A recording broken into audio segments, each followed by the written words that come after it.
If you've been living under a rock, or you're still asleep because you forgot to set your clocks, you might have missed the fact that the NCAA tournament was announced. The tournament field was announced. The number one seeds are as follow: Kentucky, ooh, Syracuse, Michigan State. I don't understand that team, to be honest with you. Michigan State and University of North Carolina are the four number one seeds, with Missouri, Kansas, Ohio State, and Duke as your number two seeds. Joe, you saw the brackets being unveiled. Any thoughts? Well, I'll tell you what. We'll talk about our bet in just a minute, but the thing that really struck me is that I don't really feel like the bracket has as much representation of power teams as it used to. I've watched a bunch of late season college basketball. I have not been particularly impressed by almost anyone. And the number of teams that they read off that just didn't seem to me like they were traditional college powerhouses, what really struck me, and the other thing that struck me, is the number of teams who have been college powerhouses that I look at and I say to myself, I don't really know that team is that good. A team like Syracuse, a team like North Carolina, who I watched lose today on what I think can only be described as a poorly coached end-of-game scenario, where you have the point guard taking a shot from the top of the key with 10 seconds left, with no seeming offensive plan. There's a lot of that going around. It just struck me as a down year for the NCAA, generally speaking. And it's a year where I don't feel like the big powerhouses are necessarily going to be the teams that decide the championship. Well, here's kind of my thinking. As far as basketball goes, I thought the number one seed, I will say this, the thing that probably surprises me is you've got Kansas and Missouri as a 2 seed, but you have Michigan State as a 1 seed. And I thought, honestly, the second best conference in college basketball was the Big 12. And if you've got two number 2s and a number 3 seed, and you go through that tournament and that conference, and you win the conference tournament, there's no reason why I think Missouri should be a 1 seed. I honestly do not understand how.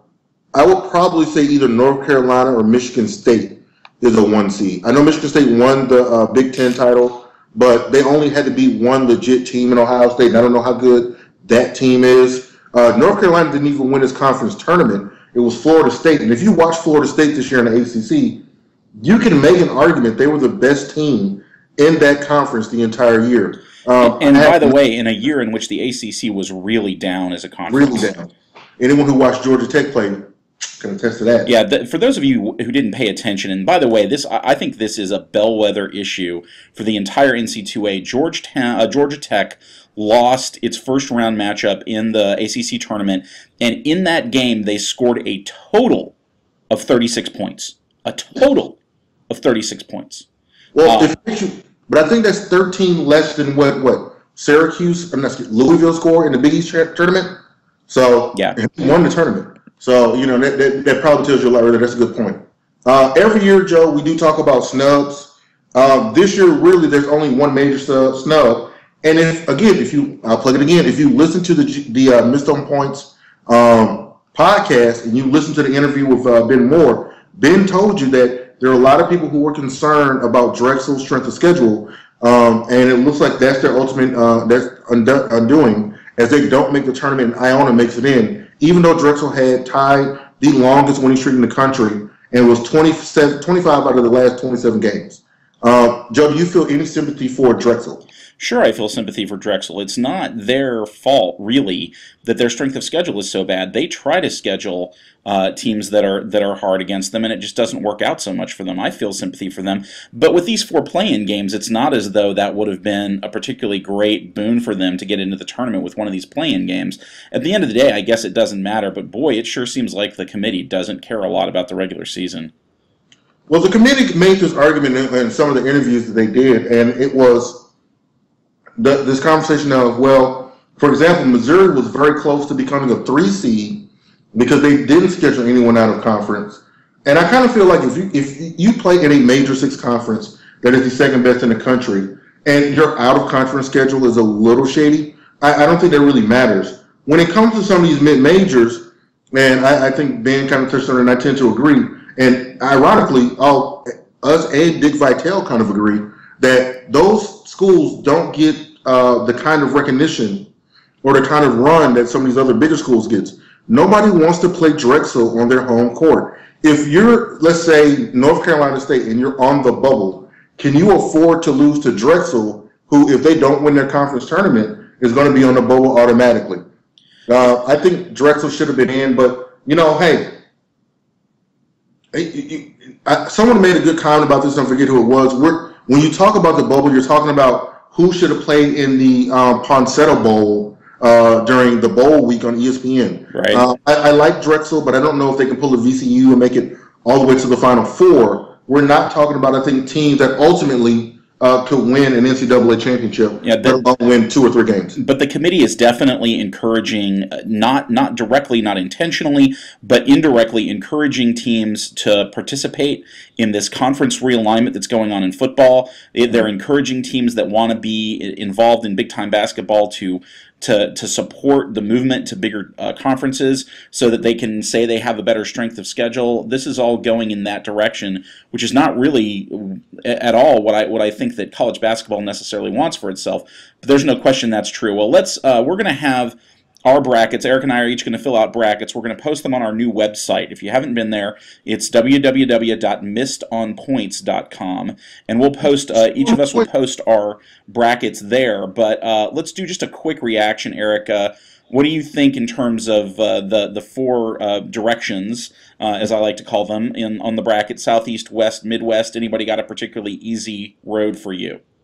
Well, I always like to look at the top 4 seeds to kind of determine this. And when you look at the South, you've got Kentucky, Duke, Baylor, and Indiana. Yeah. And waiting for Kentucky is a matchup against UConn or Iowa State. And then a possible matchup with Indiana, who has already beaten Kentucky. Yep. You've got Baylor, who, we'll talk about in a second. And you've got Duke. Say what you want to say about Duke, but they're Duke, I guess. That's a really tough road. Clearly. The East is Syracuse, Wisconsin, Ohio State, and Florida State. And let me say this: clearly the tournament committee has an East Coast bias. That is a weak schedule. That is in my opinion, Syracuse should easily get to the Final Four. I don't have very high hopes for Ohio State. I think I forget the big man's name for Ohio State, but I think he's overrated. Florida State was the best team in the ACC in my opinion, but the ACC was down this year. How good were they? Wisconsin is, I guess. But this does hold Vanderbilt, which I know you wanted to talk about a little bit about. Yeah, Vanderbilt's the one team that people have been talking about so far, and it's really early. They just finished releasing the brackets a little over an hour ago. But Vanderbilt's the team that I look at and I say, this is a dark horse that's got a chance, to be in the Final Four and to be that really surprise team. They've definitely got the momentum coming out of the last part of the season. Their record is as good as anybody's, with the exception of a couple teams like Syracuse. But I think Syracuse is vulnerable. They tend to play poorly in big games. If you're Ohio State, you love the way that bracket sets up for you, but I don't know that I have a lot of confidence in them. I think Vanderbilt may be a big surprise. We'll see if I have the guts to really fill my bracket out that way. So I definitely think the South is the strongest. There's no question. If I'm Missouri, I love where I am in the West bracket. I love that Michigan State is my big fear in that bracket, and I've got what seems to me like a pretty easy road to get there. You've got to beat Norfolk State. They're okay, but come on, if you're a real team, you beat them. Neither Florida nor Virginia scares Missouri. And then who's the highest seed at that point? Marquette. I don't know that they scare me either. It seems like a pretty easy road for Missouri State to be the number 2 seed in the Final Four, because you usually see at least one of those. No, I agree. I think the West is easy as well. You do have a matchup with Memphis, arguably, or St. Louis for Michigan State, but I agree the bottom half of that bracket opens up nicely for Missouri. In the Midwest, you've got this one is probably difficult too. You've got UNC, Kansas, Georgetown, and Michigan, along with Temple. You've got Alabama. You've got NC State. You've got St. Mary's, Purdue.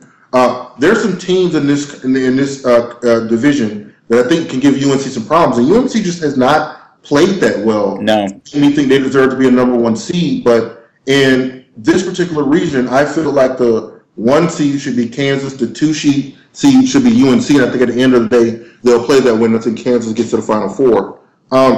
Before we end this topic, Joe, 2 quick things. First is your thoughts on early thoughts on maybe who you think goes to the Final Four? I think Kentucky from the South, even though I think it's a rough road for them, I still think they're the best. I'll go ahead and say Vanderbilt's going to make it to the Final Four from the East. Wow. I say Missouri. Yeah. The cojones. I just don't trust anybody in there. It's not that I think Vanderbilt are the killers in that region. It's just that I think they've got momentum. I think they're a solid team, and nobody else in that region really impresses me. I think the Jayhawks come from the Midwest, and I think Missouri comes from the West. And this leads me into we'll have to figure out exactly what our bet is going to be when we fill out our brackets. But I have a prop bet for you to determine whether or not you really have the guts. Here's my side bet. Okay. I believe there will be more upsets in the second round of the tournament this year than there have been in at least 10 years. Is there a way you can prove that? I can go back and find that. It's not hard. Okay. I'm saying chalk will lose in the second round more often than it has in the last 10 years. I disagree. I think where it gets brutal is the Sweet 16. So I don't think that it will be all chalk, but I think mostly chalk. You'll have a couple of double-digit seeds, but I don't think it'll be as big as you think. I'll disagree with you. What's the bet? We got to figure out 2 bets. Okay. So we'll have to get creative about that. Well, here's my Final Four, and then we'll go into our next segment. I've got Baylor out of the South. I've got who do I have out of the East? I've got Syracuse. I just think it's a weak run right there. I've got Kansas in the Midwest as you, and I got Missouri. So we're going head to head. It looks like in the South and the East. You've got Kentucky and Vanderbilt. I've got Baylor versus Syracuse, and in all things, I'm normally right. Next topic. Yeah, although hey, watch out, UNLV could beat Baylor. You could be out of that game really early. Yeah, listen. If UNLV beats Baylor, Joe Bellon will fly me to Vegas, and I will gamble. Yes, It's the other way around. You fly me to Vegas. Next topic. All right.